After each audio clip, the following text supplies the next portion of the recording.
We are back, fantasy footballers. Dan's recap made me so embarrassed I was forced into action, giving you all a recap for the ages. We start the week with the Butt Farts versus the Jersey Chasers. The Butt Farts have really shit down their legs these past few weeks. Dak's injury has completely ended Zeke's fantasy relevance, and the rest of the roster simply cannot figure themselves out as injuries and poor play riddle the once great Butt Farts. This reminds me of a line from my favorite poets, Percy Bysshe Shelley. My name is Ozymandias, King of Kings. Look on my works, ye mighty, and despair. Nothing beside remains. Round the decay of that colossal wreck, boundless and bare.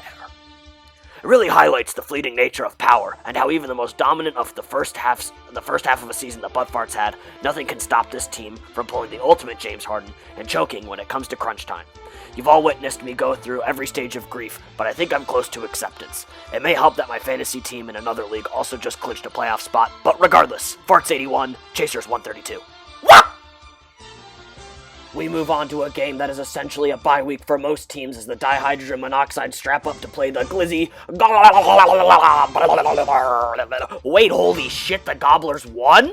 Nyheim Hines Ketchup was looking bloody phenomenal this week. Let Russ cook, the people said, as the MVP hopeful got dumpstered by a stout Rams defense. If Russ is cooking, I'm sure as hell not eating what he's cooking. And he better not be cooking with water either. The Monoxides get bodied this week in what was supposed to be a free win. Monoxide 67, Gobblers 96. We move to our all-powerful creator Franklin halfback power hit it to the A-gap gore as his... Joey changed his team name another time, forcing me to reinvent my delivery for his games again. The Navy SEALs have been trending up, but can they handle a cage match against their fierce coworker? The answer was simply no. Tom Brady and Gronk pulled a Back to the Future in a year where they weren't hurt or throwing a ton of interceptions.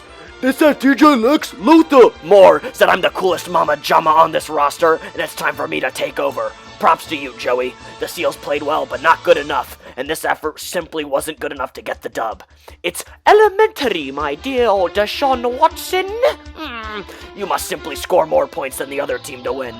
SEALs 100, Cage Fighters 124. Some spread. We are finally back in Hoganopolis, as the wagon that is the Heroes merely scoff at their opponents week after week.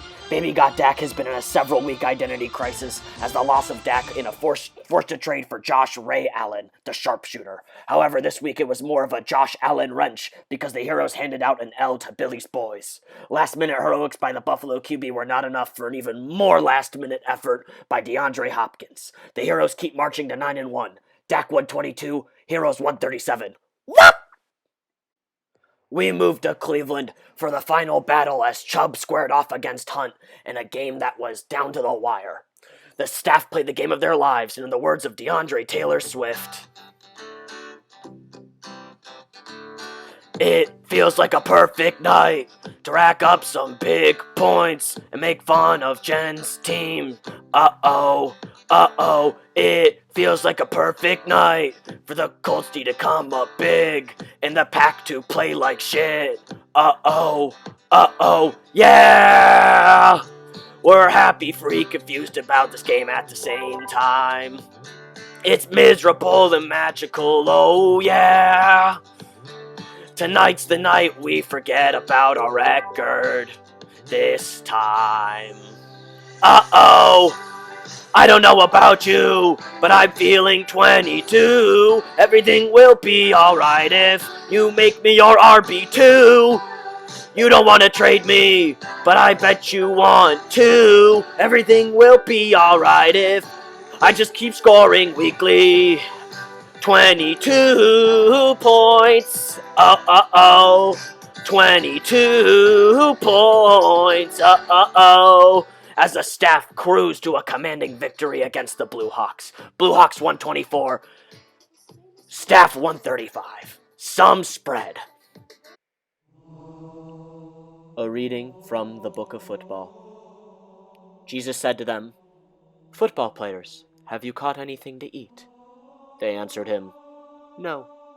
So he said to them, "Cast the net over the right side of the boat, and you will find something." So they cast it, and they were not able to pull it in because of the number of fish. So Kyler Murray went over and dragged the net ashore, all by himself, full of and 53 fighting carps. There were simply too many fish, and all of the carps spilled out, and they did not get to eat that night. Demoralizing. Amen. Chosen ones, 106. Carps, 153. Wop, wop, wop, wop, wop, wop, wop, wop.